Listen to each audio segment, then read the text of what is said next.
နောက်ဆုံးတော့ဦးကျန်တော်တန်ခဲ့ရတာကျွန်တော်တို့ရဲ့ဒီပါလူကြီးပါကျေးဇူးတင်ပါတယ်ဒီလို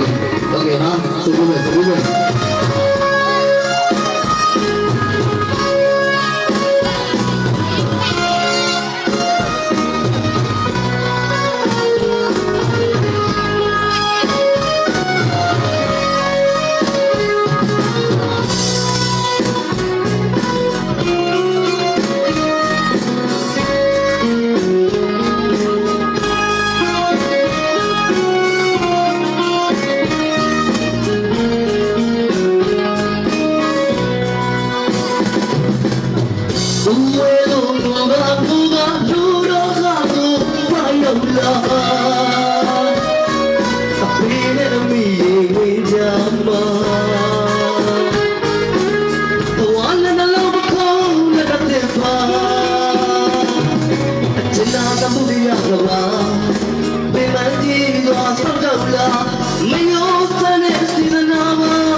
လက်ပေါ်ဝိသတိလက်ထုတ်ကလေးကြားနေပါလေခင်ဗျာ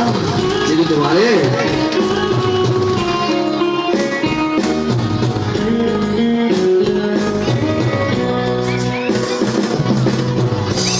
ဒီကြတာလောက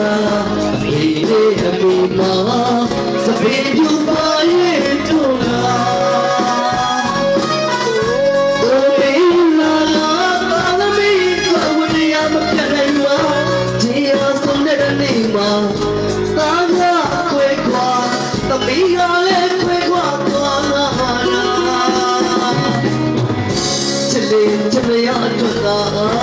ချစ်တဲ့ဝိငေးတာရာ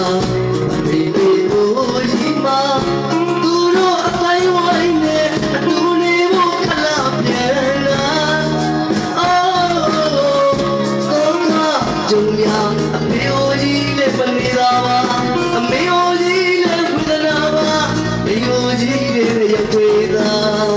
အတိတ်ဘဝလေးတွေမှာကျန်ရသူအဖေမေဒီမှာလေ